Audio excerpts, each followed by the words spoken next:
As you've all read, the title of this presentation, which is actually not really a presentation, is called iPad, the sharing session. The idea, the concept was that there's a number of people who have been using this device for the past year, or maybe 2 years, and want to create an opportunity for people to get together and share their experiences. Because this is an unconventional type of presentation, this will probably be either the best presentation you've ever attended or the worst one you've ever experienced. A lot of it depends on how you guys perform. I could talk a lot about iPads, and I know that some of you have been to my previous session. Anybody here? Yeah. Okay. And I could go on and on and on. Like yesterday, nobody here went to my yesterday session today. I mean the workshop, pre-conference workshops. Okay, so yesterday I spent 3 hours, and that wasn't even enough time talking about all the various things you could do with the device, personally and professionally. And so last thing I wanted to do in this session was to be the one talking. I wanted other people to do the talking as well and share their experiences. But if you need me to fill time, I got a lot more things I can show you guys that will blow your mind and leave you wondering how the heck do I understand all these things. I sometimes wonder myself. So for those of you who have not been to one of my previous sessions, my name is Nai Wang, and I am founder and president of KP Education Systems. So let me pull up a slide on that here so we can actually see something. Pull up.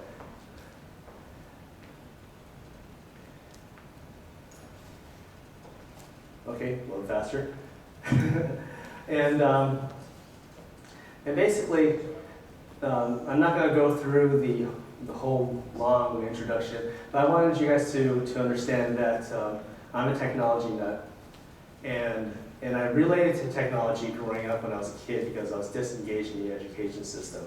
I'm in education because I have a personal passion to make a fundamental change in education, utilizing my two passions, technology and education. And I started out in the culinary arts field, changing that, and that was very successful, and then kind of moving on from there. Yes? I can't see that. Okay, yeah, I guess. I mean, this is really unimportant, but let's go ahead and hit this button here. There we go. Okay, so yeah, I mean, I pulled the other, well, it doesn't really matter. So there's my name, and then this is the title of the previous session. I'm not going to bother trying to load the other one because it's only one slide change anyway. So basically, really quick here. English is a second language. I was imported here from Taiwan when I was ripened at a tender age of 2, so I tell them I was made in Taiwan. And I was really hyperactive when I was a kid. I could have been diagnosed with ADHD, but since I grew up in a Chinese restaurant, we didn't have a whole lot of money. So thank goodness they didn't take me to visit a doctor. Not very often did I ever get the chance to see a doctor. But in any case, I turned my greatest weakness into my biggest asset by coping with my attention disorder, turning it into a tool for me to be able to understand and compile information from multiple sources all at once and effectively executing on that. So that was a very rare skill back then. Now, since the kids are bombarded with so much information, it's an everyday norm. So the only reason I bring this up is because, I grew up back then and I had this problem. Now everybody has a problem. But it's really not a problem. It's just, you just need the right tools to be able to get them in the right direction. And I can relate to them a lot, and that's why I'm in education.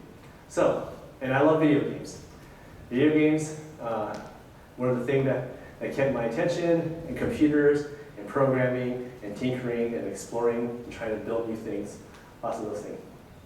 So, I learned a lot on my own because of that. Anyway, let's go ahead and we don't even need to go through this. Because this is like a very free flow session. It's not going to be programmed. I'm not going to be going through slide this, slide that, slide that, slide that. I'll address whatever questions you ask me, and think of me as a wealth of information. So in the previous sessions, I take people through levels of iPad or tablet knowledge. I basically came up with 7 levels, and I'll just kind of show you this really quick here by going to the Photos app.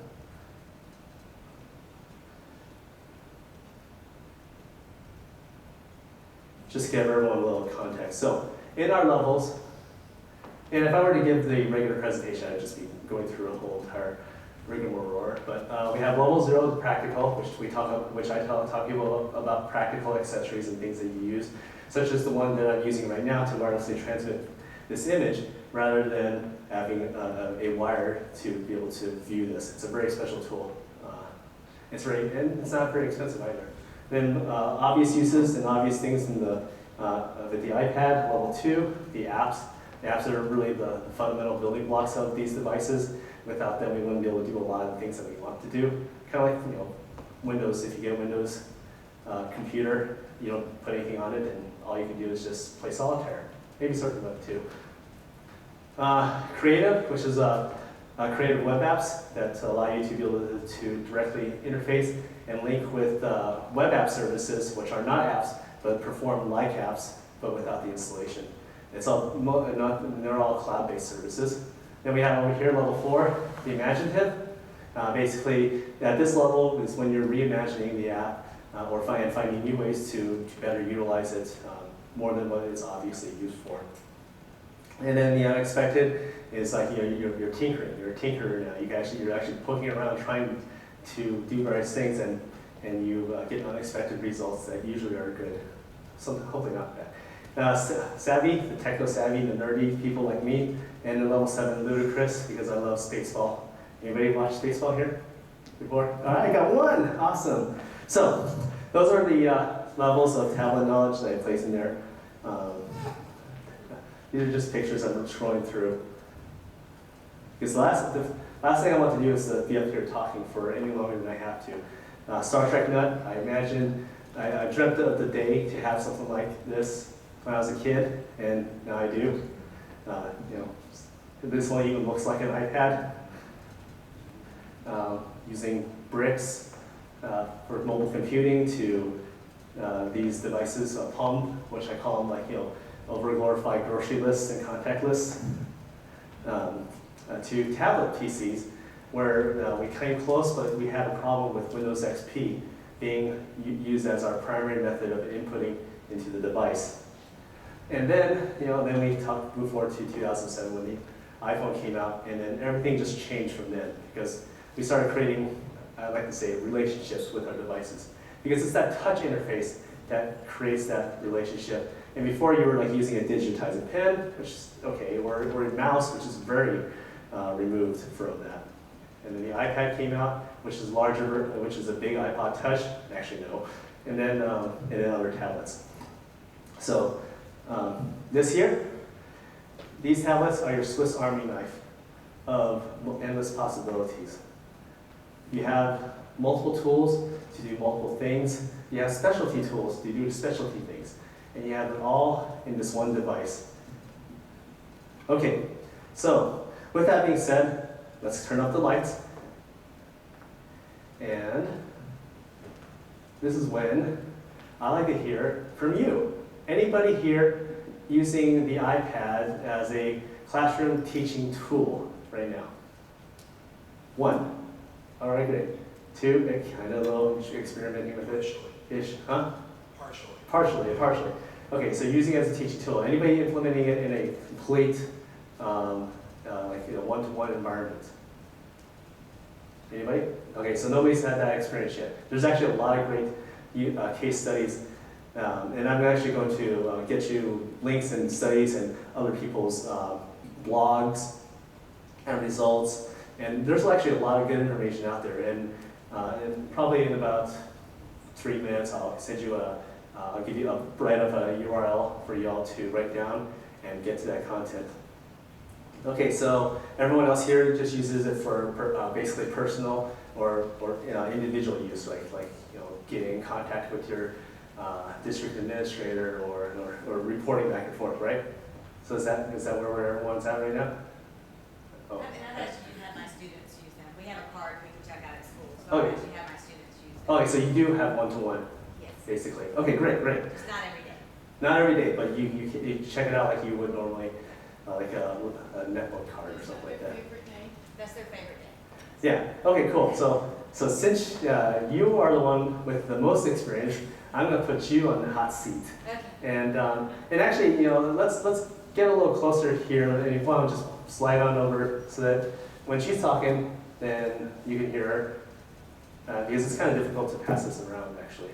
So you want to share? Tell me your name, what you teach, what grade, and basically just some basic results of you implementing these touch devices into your classroom. My name is Wendy Graham. I'm from Fairbanks, Alaska.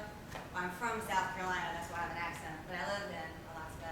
And I teach job co-op and careers and journalism, technical writing, and last semester British literature. The first time I used the apps was Sketchbook Pro, and the students in the careers class took pictures of themselves and then manipulated those, but they used it as an identifier of like who they were. They had to have graphics included, kind of like a personal bumper sticker with their faces and art, but it was a way for them to say who they were. So they played in Sketchbook Pro. We've used iMovie. They just did they were actually my job, one of my careers classes, they're doing an iMovie, a movie trailer of who they are in their lives. So they had to make them like action, adventure, or whatever, but they had to really concentrate on the writing part of it to make it condensed, and then they're filming each other for that one. And the other ones we've done podcast type things with them for them to do presentations. So that's the only ways I've used them so far. But I want more ideas. Okay. And you do podcasts was the last thing you mentioned, right? Yes. Okay, yeah. So you got these devices, and you're using it as an engagement tool, but with limited potential in a way, and you want to expand that, of course. Yes. And actually, there's a lot of things you can do to really expand that. But that's a good. I'm just jotting down some notes from what you've done, so I could. I use iMovie. I don't do a lot of podcasts, but and Sketchbook Pro is an awesome drawing, and it's so sophisticated that you do works of art with it. It's amazing. There's other drawing apps that are much less sophisticated, but that's a very good one.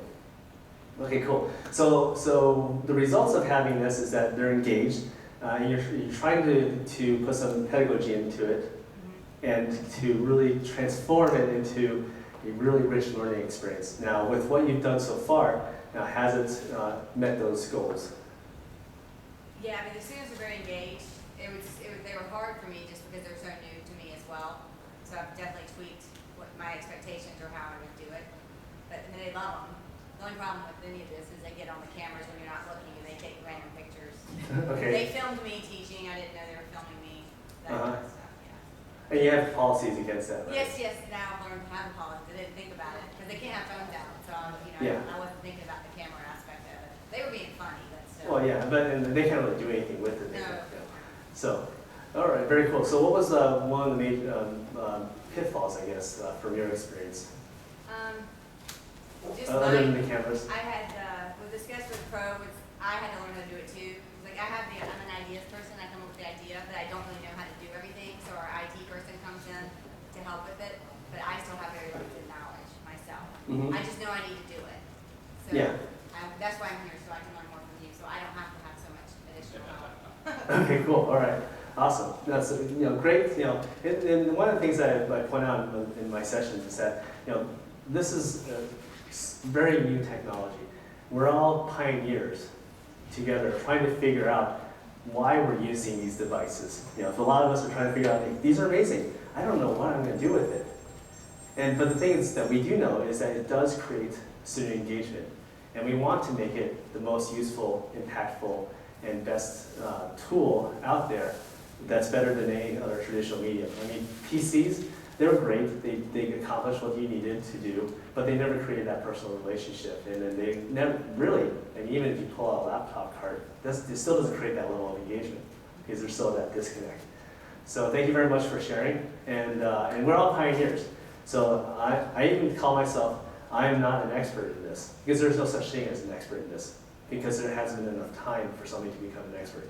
The only reason I know so much about it is because of my travels, my speaking, and also me pulling in information from all these different sources and kind of like filtering it into my head. And then that way I could talk more intelligently, but I'm not nowhere close to what we would consider an expert or a guru in the field. So as pioneers, we're all experts because we're further ahead than most other people. Okay, so someone else, you had a little experience. What were you doing? Tom Delaney, Virginia Beach City Public Schools. I'm a middle school teacher, and I use it. I use a lot of the. I do tutoring in the morning, mostly in mathematics.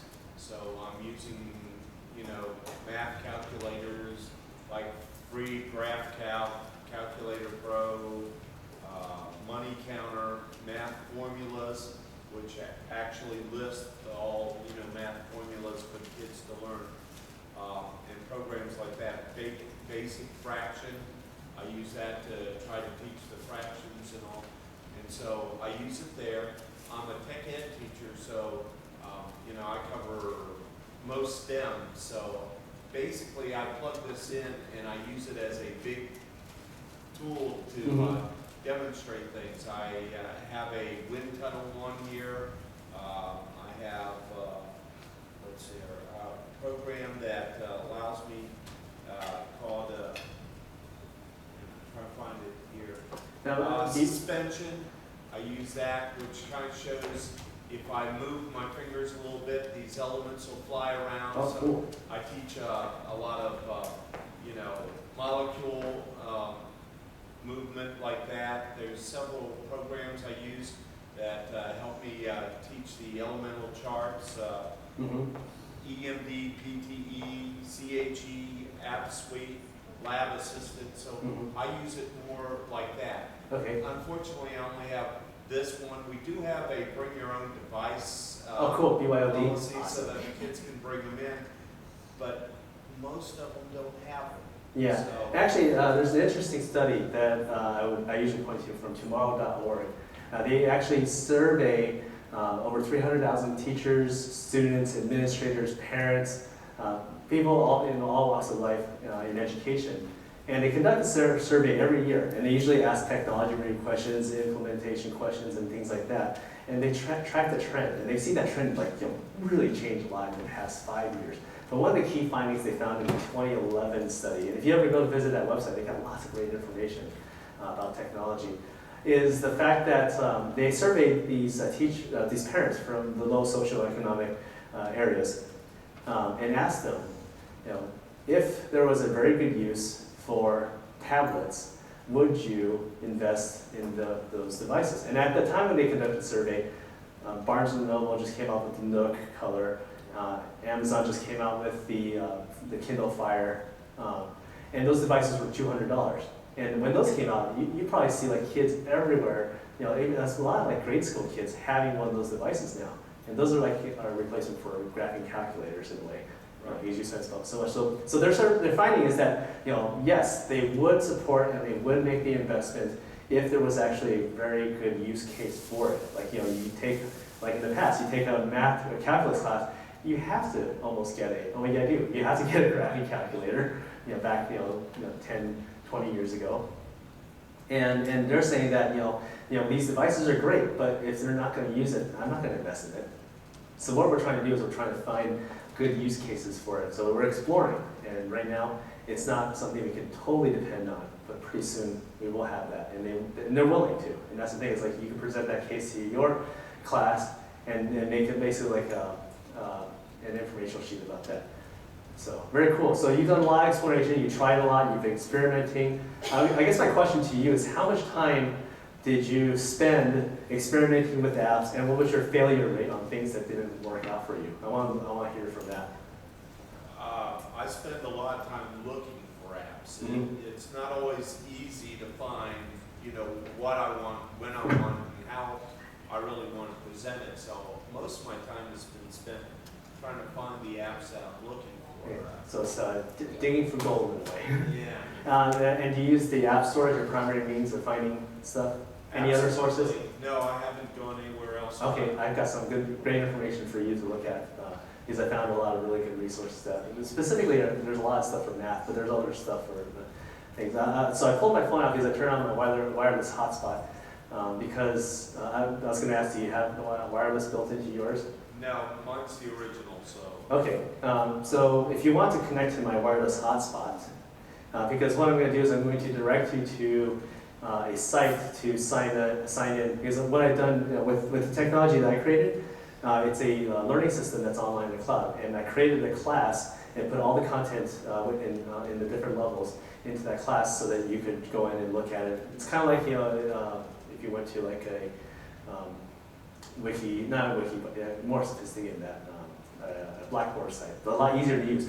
Anyway, so my the hotspot name is called, let me just make sure because I have multiple ones. The one I call is called Internet for Dummies. So let's see, this one's called My Happy Place. So you can connect to My Happy Place.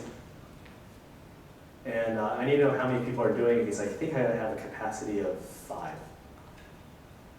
How many people? 1, 2, I'd like to try. 3?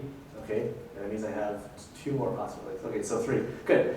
All right, the password, it's really easy. Well, actually, it's easy for me because it's my phone number. Okay, so let me know when you need it or when you're there. Ready. Ready? Okay.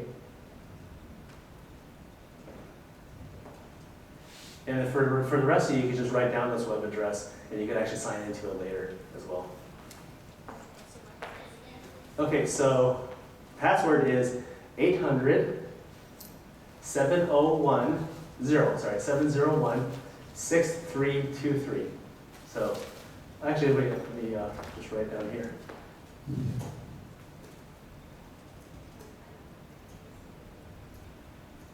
think you're having the same problem with the lighting. Oh, thanks. Guess that would help. Oh wait, that's the opposite of what I wanted. Okay. No? Okay, good.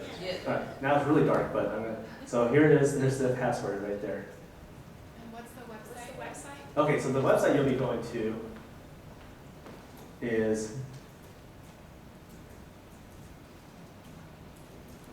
kvcompass.com.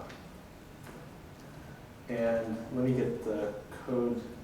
There's a class code that you'll need to type in once you get to the site.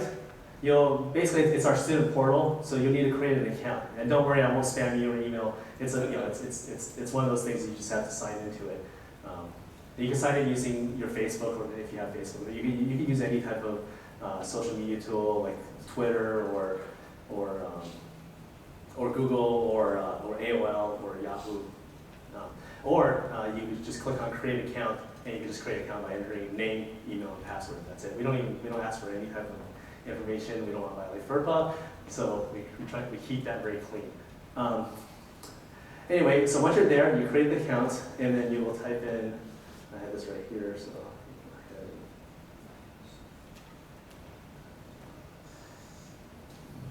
And actually, I'm going to be adding more information tonight, and I just put levels 1, 2, and 3. And I'm going to put 4 later, so 6 DM.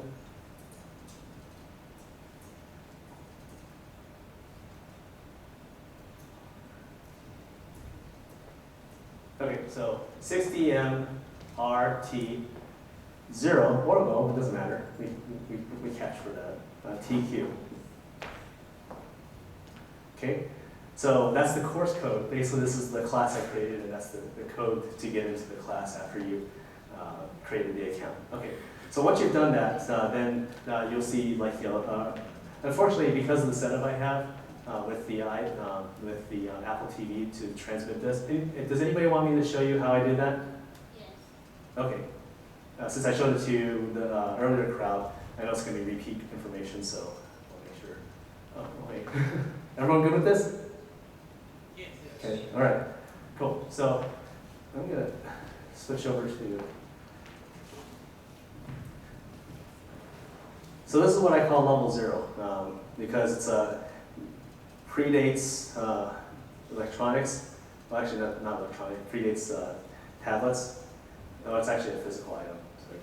So this is Apple TV, and this is a $100 device that I have here. And you can see how I'm using this. Is anybody here use it as a document camera like this? No, I can't see any hands, so that was kind of a redundant question. So this is a little device here. It's a $100 device that's supposed to replace your cable box by streaming videos and movies and Netflix to your TV. But the secondary thing you can do is use it as a streaming device to connect your iPad to. So I'm sorry, I remember that you have the iPad 1, and that one is not supported. You have to have the 2 to be able to wirelessly stream. So this supports the iPad 2, and what it does is it connects to an HDMI port, which can be connected to your LCD TV or HD television.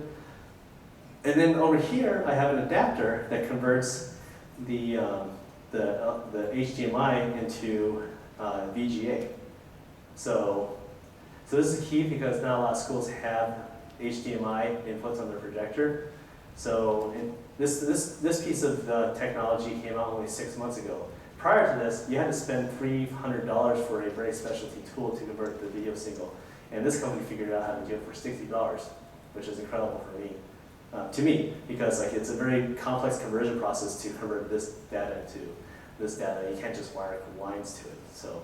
So this is how I'm connecting. So I'm actually connected this to a wireless router, which is transmitting to this, and then I've connected this to the wireless router. So if they're on the same wireless, then you'll be able to connect it and then transmit like that. So, and just really quick, this little accessory. This is an iPad stand. No, just kidding. It's not an iPad stand. All it is just a picture frame holder. And I purchased this at Joann Fabrics for $2. And that's all it is. It's just a very simple little device. And it's really easy to use because you can adjust the angle and height and various things, and it's cheap. So you break it, you go buy another one. It's like you're spending like $30, $40 for an iPad stand, which I see a lot of people do, and I call it ridiculous. Actually, I'll just show you this one. This is a multi-USB charger. I purchased this. You can buy this from Amazon for like $8. It's not very expensive if you know the right places to look. And then the key with this device is that it supports 2,000 milliamps of charging. So if you have to do the math. So each iPad uses 1,000 milliamps. Each iPhone uses 500 milliamps. So you can do 2 iPads with this or 4 iPhones.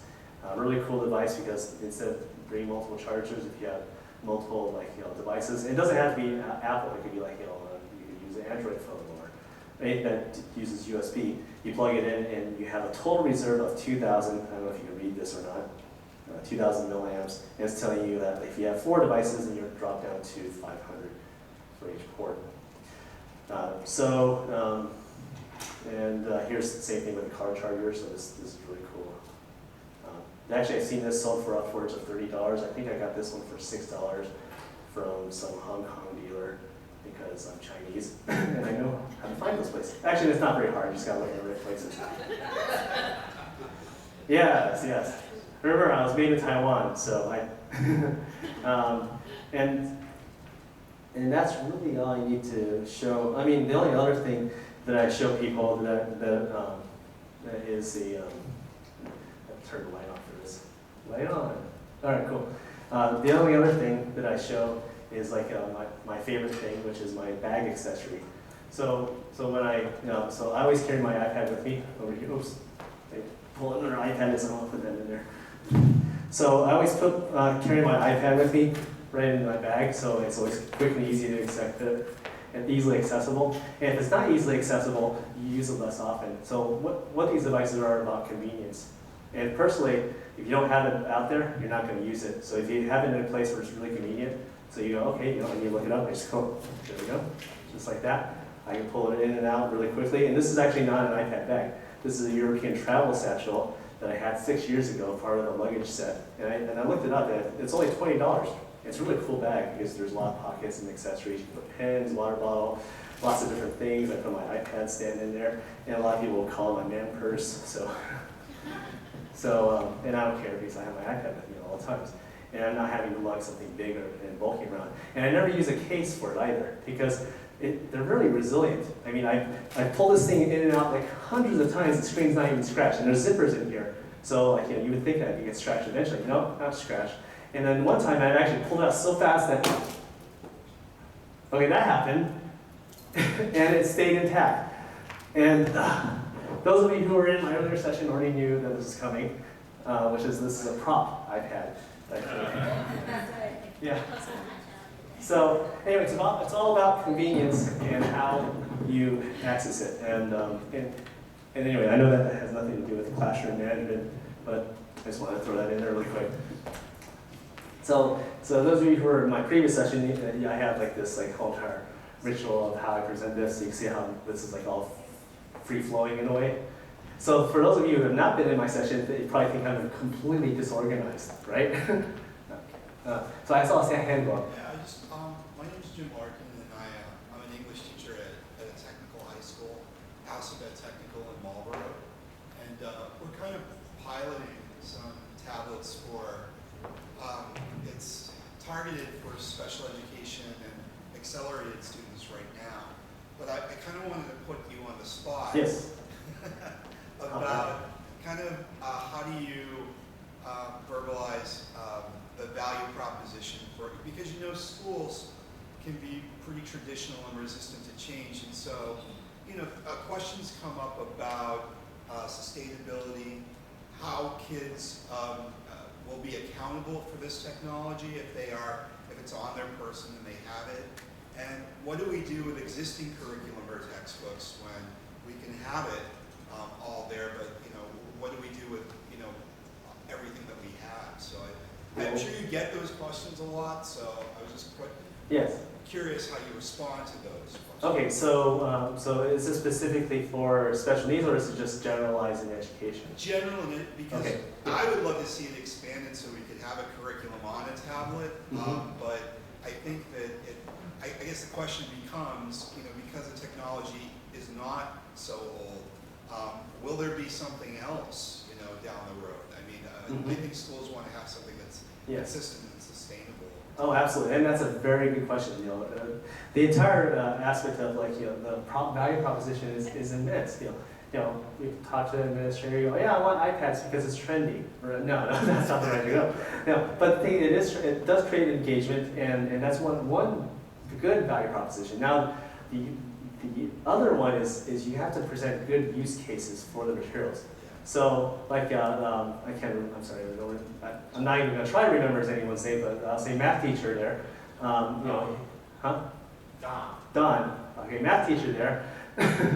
Yeah, I'm terrible with names. I'm so scatterbrained. It's bad. He's trying to find the right tools and the right apps to create that value proposition, to create the use case, so that you're buying this piece of equipment, you want to create 70% utilization of it. And actually, in the past decade, schools have been burned with technology so bad.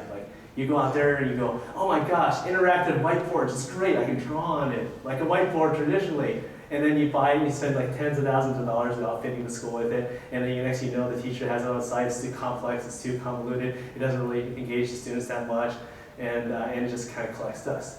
We don't want that anymore. Same thing with clickers, really awesome. The students are engaged, and you use it 4 days out of the year, because that's the only time you can actually devote to setting it up, prepping it. That's a problem. Those are problems. Now, with tablets, you have less of that problem because there's more potential. So you're not buying these pieces of equipment that can only be done and used for one specific purpose.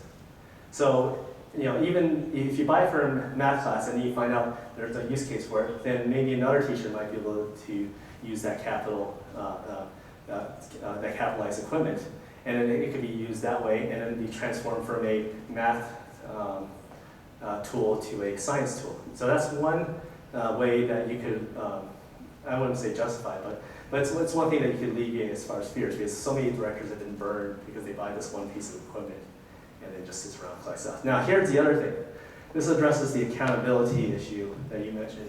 And this is actually very important to me, and this is actually one of the things that's key with why I created online education tool was to address accountability. So right now, there isn't very much curriculum that's online. We have ebooks. Okay, so that's just a overglorified, electronic version of a textbook that's still very boring and disengaging and that kind of stuff. I'm very passionate about that. And I think ebooks are just, they're just another way to for publishers.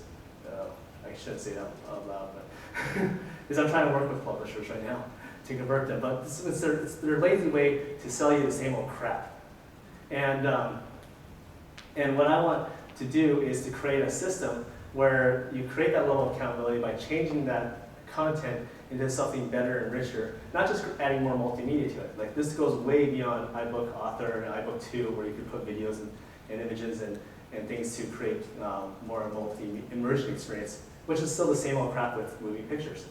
Is to create a level of accountability. So the enrollment system that you got into is one tool that I hope will become more and more readily available. So I created a culinary arts, food science, and a facts curriculum because that's where I started. So you're probably in the process of kind of documenting, how it's going Yes. over time, and so you can show other systems. Oh yeah, and we've been doing the online version. So here's the difference: is that we use in the level 3 I was describing earlier is a web app. So it's not an application that's installed on your device. It's actually a web portal that you can use on anything. So you can be on your cell phone, you can be on your PC, you can be on your tablet, you can be on your Android tablet. And those tools are actually becoming more and more available. Like, we're not the only ones doing it. There's a lot of companies that use web apps, like Edmodo uses it, and Blackboard is starting to kind of transition into that arena because of HTML5 as a technology to be able to create that informational portal back and forth so that they could create the new websites that don't require any installations. So what you're saying is it's kind of like the BYOB thing. Like if you have kids who have just the phone or just they can yes, be all on the same. yeah. Now the key difference with the thing that we're trying to promote is the level of accountability. Like I can't pull it up because I don't have very good internet, so it's trying to load. But actually I just pulled up a screen here so I can just kind of illustrate that to you. We created a mastery system that basically puts accountability right into each page of content. So I'm going to go ahead and turn the lights off here. Light off. So by creating accountability, then you could have it. So so this is like concepts, pages of information, and actually we're giving accounts to teachers to try it out and use it on their own as a platform for free that I meet at the conference. Because right now it's not an open platform; it's very private, very beta. And I'm not using this at the time as a plug, but this is actually like my personal passion on this. Yes.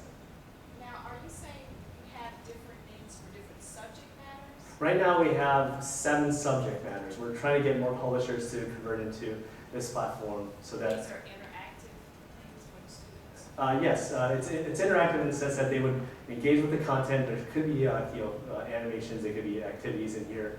The content doesn't really matter, but we go through a knowledge check process to create mastery. So when the kids go through the content, they take a test, and they get results over here on the right. Let's go over here.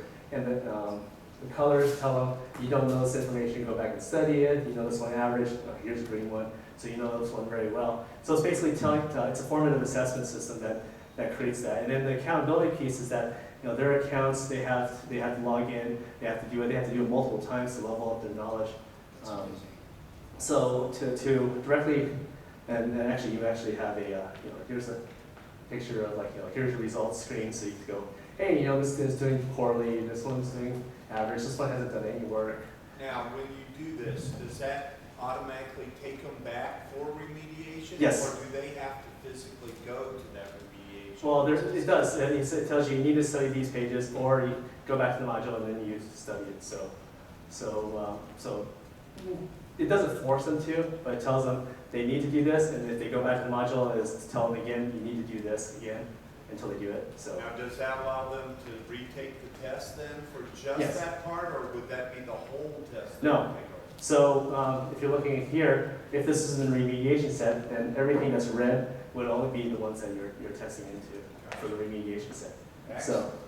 So what this is like, I'm only pointing this out to you is because this level of accountability is not being done in the industry. And I'm hoping that it will become more and more prevalent, not just done by me, but also done by other companies like Pearson's trying to do it with their system. I'm trying to remember the name of it right now. Oh, Newton, their Newton system for math.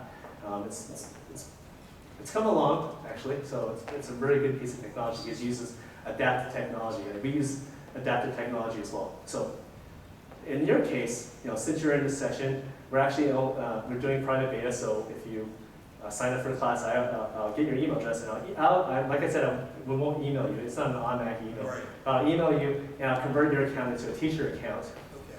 which then you actually have the ability to add your own content, put questions in. So like, for instance, like this is a page, one page of content with all these questions. Questions are randomly selected from each page. The pages, so like I said earlier, if it's not part of the remediation set, then it's not part of the test.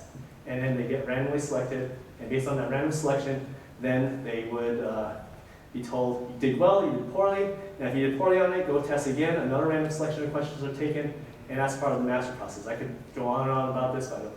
You just read about the read about it. You've already gone through, just objectives through assessment with a whole lesson plan and content area. You're doing this with schools and able to kind of show how. So it's ongoing. It's like I'm just trying to get a sense of where you are with working with schools on this. Oh, right now we're working with content producers. But working with schools, that's actually a separate thing. Right now we're piloting with schools. Like, so you would say, hey, I'm going to pilot this, and you put put curriculum in there. There's actually ways you can put like documents and diagrams and videos and things into it. So I mean, there's other systems like it, like Edmodo does that kind of stuff. But the thing is, they don't wrap a master system around it. So your information comes from all these multiple sources. You wrap it into this module here. So this could be a page from Wiki. This could be a page from Khan Academy. This could be, actually I have a few math teachers who are using it. They put Khan Academy videos in there, and they write their own questions, and then they get the students to go through the assessment process, and they'll tell them, go study this video again, this video, this video, this video. Very effective. And the cool thing is that I found is that they found, and they're telling me this, is that the students are really engaged because they're getting the feedback that they need.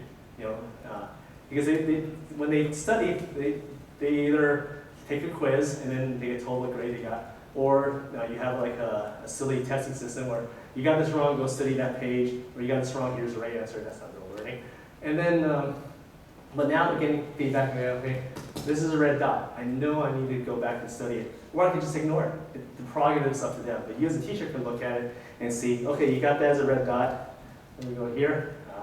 And then you can see what they answered. You can actually go in and really dig in and see, okay, during the mastery process, Tommy here consistently answered this same question wrong 4 times in a row. And he got it right once, and he got it wrong. So I could go in and intervene and help him understand the concept a little better because he really believes something wrong about that. And through the mastery process, we don't tell him the correct answer because that's just memorization, and that doesn't work. So with the platform, you can put content from anywhere, and it's important because we look at it. That's what creates accountability. That's what makes it so that the content is tracked, it's used, but the thing is, it's not tied and dependent on the topic. So it really doesn't answer your question. No, but in a sense it does. Because your question is, how can I just? I'm definitely sold on it. Thank you. I'm not trying to sell it. Actually, I'm not going to make any money off of this at all. Right. No. Unless if somebody goes, hey, I want to use your Well, I corner. will get your card at the end. So Yeah. there's Yeah. down the road. Yeah, I'm more of a pioneer. Yes, your question. Yeah, my name's Buddy Wire. I'm with the City of Charlottesville School System, middle schools. And we have introduced tablets to all the students in grade 5 through 12 at the beginning of the 2010, 2011 school system. What they did with us was they gave all the teachers iPads 18 months ago. And when we went to the iPad training session, we found out that the students weren't going to be using iPads, that they were going to be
challenge is that our students are used to spontaneous conversion. And, you know, in a school system which the school's 50 years old, we have 2,500 people online, they're impatient when they can't, you know, go from page to page, whatever.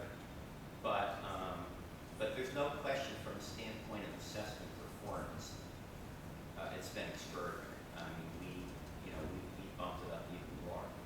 But again, it's almost a weekly schedule. I mean, they're doing pre-assessments and post-assessments all the time.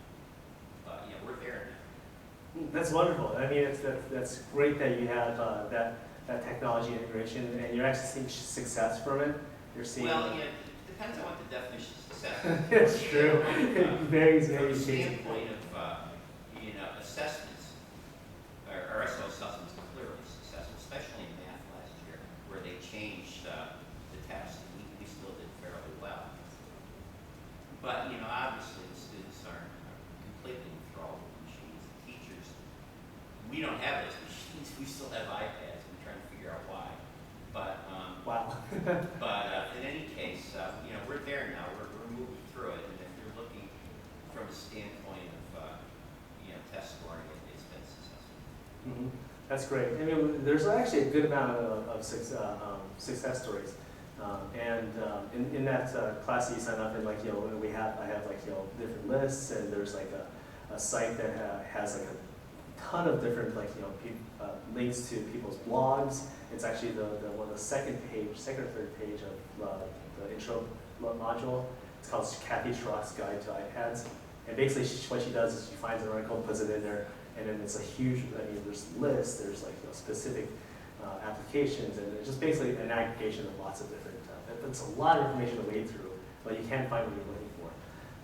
So do you have a blog? You should probably talk, or somebody within your organization talking about how the implementation strategies are working. Yeah, and I'm sure at high school I think they put that out, but Are you on the Kathy Schrock's guide? yeah, but we've been there, done that. We're moving along. We see it clearly as the future, Mm-hmm. but it certainly is an expensive proposition. Now, with his situation here, did I hear you right that if we used web apps instead of the apps that we get through like Apple and stuff like that, that actually we could intermix the Androids with Yes. the Yes, and that's the key advantage of web apps, is that it uses the web engine as the portal. And before, websites were just static because you were just pulling information in, and then the web browser would compile that information using HTML. Now with HTML5, there's back and forth data communications, and that's what we built our entire infrastructure on, is the HTML5 platform. And and other sites have done that because they want to have that interchangeable medium, so that I could be on this, I could be on that, I could be on that, I could be on a Windows 8 computer, PC, and they'll all behave the same because it's all web apps. Downside is that you have to have an active internet connection, so you cannot go offline. Now there are people who develop apps on the iPad who have a web app, and then that could be the conduit or the way to store offline data.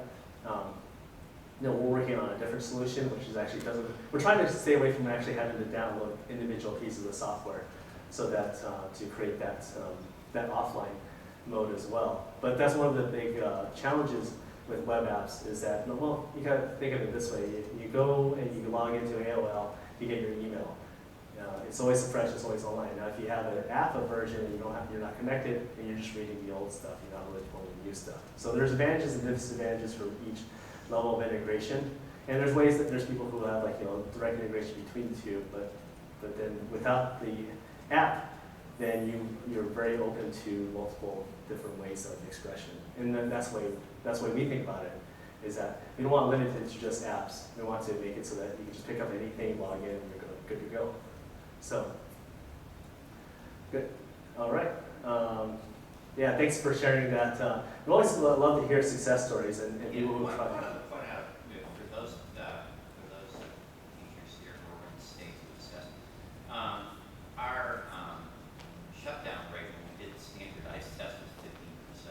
And in the state of Virginia, as you know, there's an issue where you have to restart. Of course, you've got to file, on an individual basis,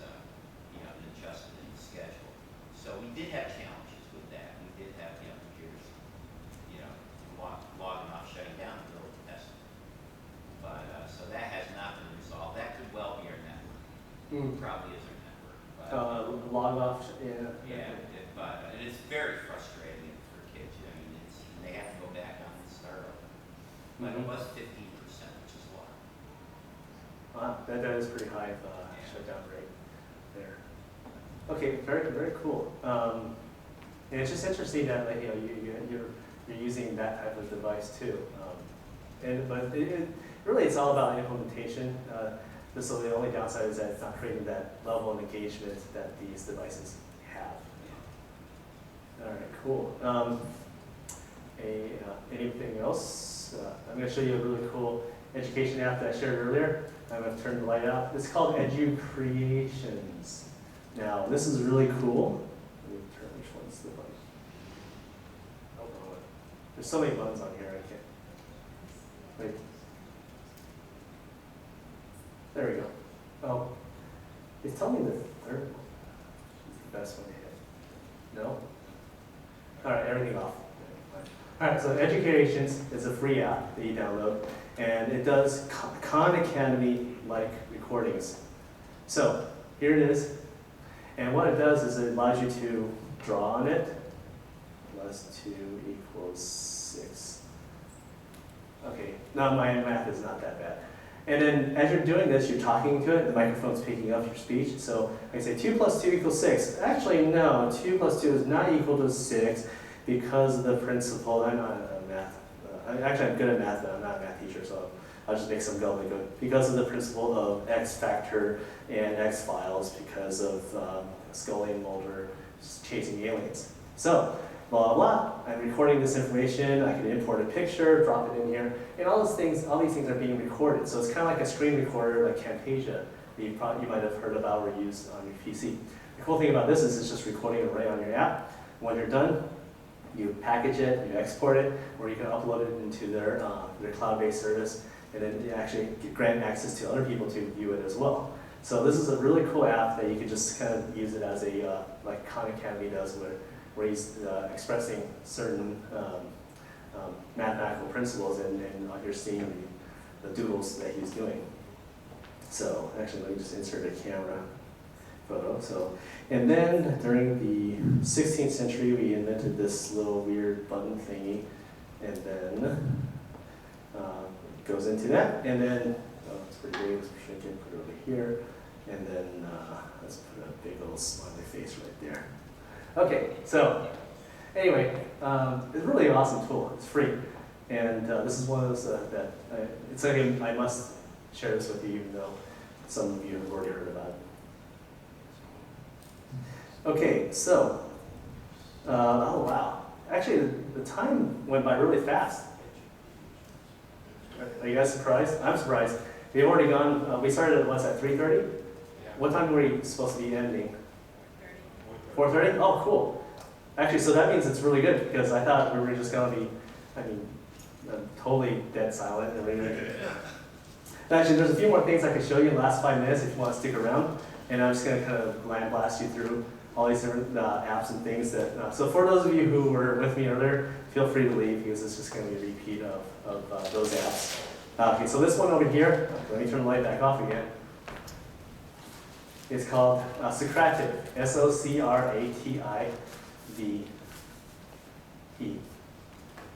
Okay. And thank you very much for coming back and coming to the sharing session. And for those of you who shared your experiences, I'm going to be writing about it and then including it in the class and basically adding to the knowledge base. So thank you very much. So what it does is that we have two apps, a student app and a teacher app. And this is actually a service that's actually not app dependent. So it's actually also a web app too. So when you have the teacher app, here's Socratic, and it's free. And what it's designed to do is to replace the clicker.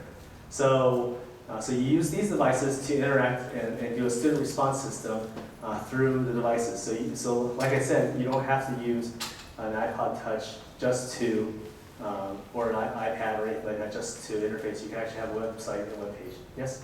Can you still analyze data using it? Oh yeah, you can export the responses, and then you can, I don't know if they have really in-depth analyst tool, but that you can export the data, and the data can be used in a spreadsheet, and you can analyze it after the fact. Okay, thank you. You're welcome. So it's not pulling up because it does require an active Wi-Fi wireless connection to be able to communicate to the server. And when it does come up, no, if it does come up, it'll give you you get assigned a room number. So that's your classroom, and that's basically your permanent number for your class. So that you give them the room number, they enter your class. You can actually do like quizzes, different multiple choice, true, false. You can set up like pace one, so you can ask the first question, people respond, you see the data show up on the screen live. Or you can say answer these 5 questions. When everyone's done, then I'm going to record it and then move on. So they do have a lot of really good options for using this, and it's a free service too. So you can do it. You can have kids on iPads, on iPods. They can be logged into the website. They don't even have to log in. They just have to have the class number to be able to the room number to be able to interact with it. And or they can be on a laptop with the web onto the web, and so on and so forth. So really cool. Yeah. Okay. So actually, I spent a little more time talking about it than I originally thought. So this next one here, Poplet. Now this allows you to create, if you have a classroom set up, oh wait, math teacher left, right? Yes. Okay, so math teacher, what kind of, oh wait, no, math teacher, oh, you're the one who has the classroom set, sorry. But what it does is it allows you to use, it's a really cool app, and it's paid for, unfortunately. Not unfortunately, it's actually a good service. It allows you to be able to have students connect to each other and create like interactive mind maps. Yes? I actually have Poplet on mine because I use it for myself. Okay, But I cool. don't know how to use it with the students, so. Yeah, so it's designed to be able to do that. So if they have Poplet on those iPads, then they can connect to each other through the wireless. Okay. And Just then, by clicking on the share or? I don't know. I actually personally don't use it. I was suggested about it. I was shown it by another teacher, but I don't have a use case for it myself. I mean, I have it. I'm like, well, cool. Yeah, I can do it myself. But then, Okay. so no, I'm not an expert at this app. I am an expert at this other app, which I'll show you guys. Goodreader. Now, Goodreader is a awesome app. It's $5. What it does is it reads PDF documents. So, but the thing is, there's a lot of free PDF document readers online. But the difference between this one is like you can annotate it. But there's also cheap annotation documents readers online.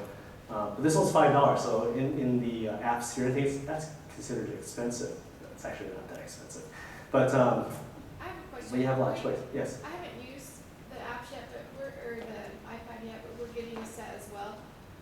Would I have to buy Poplet for each? Okay, good question.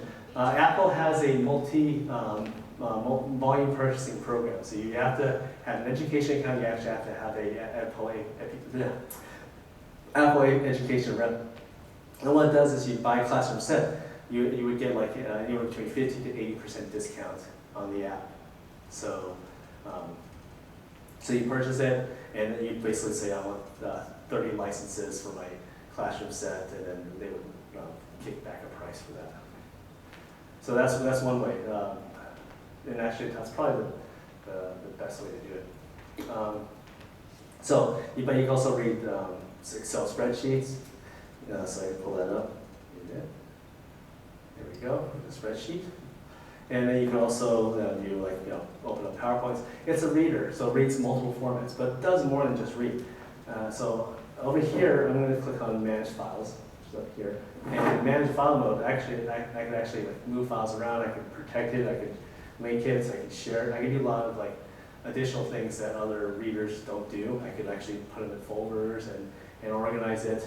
I could also, if you are visiting a website, such as Safari, and you're viewing a PDF document, and it says www, lots of stuff, and then .pdf, and you're like, I want to download that. You can't really do that very easily on the iPad.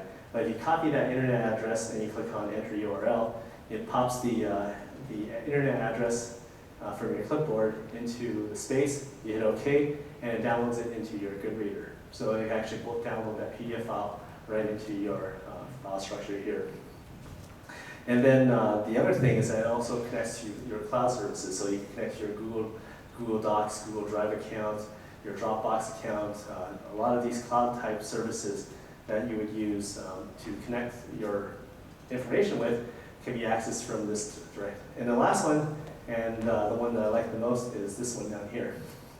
And this is what I call a level 5 implementation because it really goes well above and beyond what it really needs to do.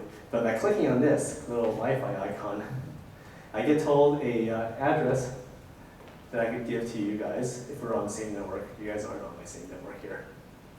But basically with that address, now I've enabled it, I basically turned this iPad into a document server, a wireless document server. So anybody with this address right now, because I have to have it on, can access the documents that are in this app and they can download it right into their device. So if you're in a classroom and you say, hey, okay, everyone download this document, here's the address, you didn't have any other easier way to do it, this is one way. And then once you're enabled, you're on the same wireless, then you've conserved those documents right to them. And they just click on it, it gets downloaded to their device, and then they can use it or review it or whatnot. So that's really cool because it, you know, it's like they didn't need to build a reader with a server, and that's why I really like this app because there's a lot of things, a lot of powerful things you can do with it. So let me stop that. Okay, well actually we've actually gone overtime, but I really appreciate you staying around for the few extras so I can show this to you. But Thank you. a lot of lists in that document, and then you could look it up, search Kathy Schrock's guide for your specific need, and then enjoy. Thank you so much. Thanks. And like I said, it's probably the worst presentation ever endured, right? It's always scary to get to do like a hot participation one. Yeah. You did well. Thank you.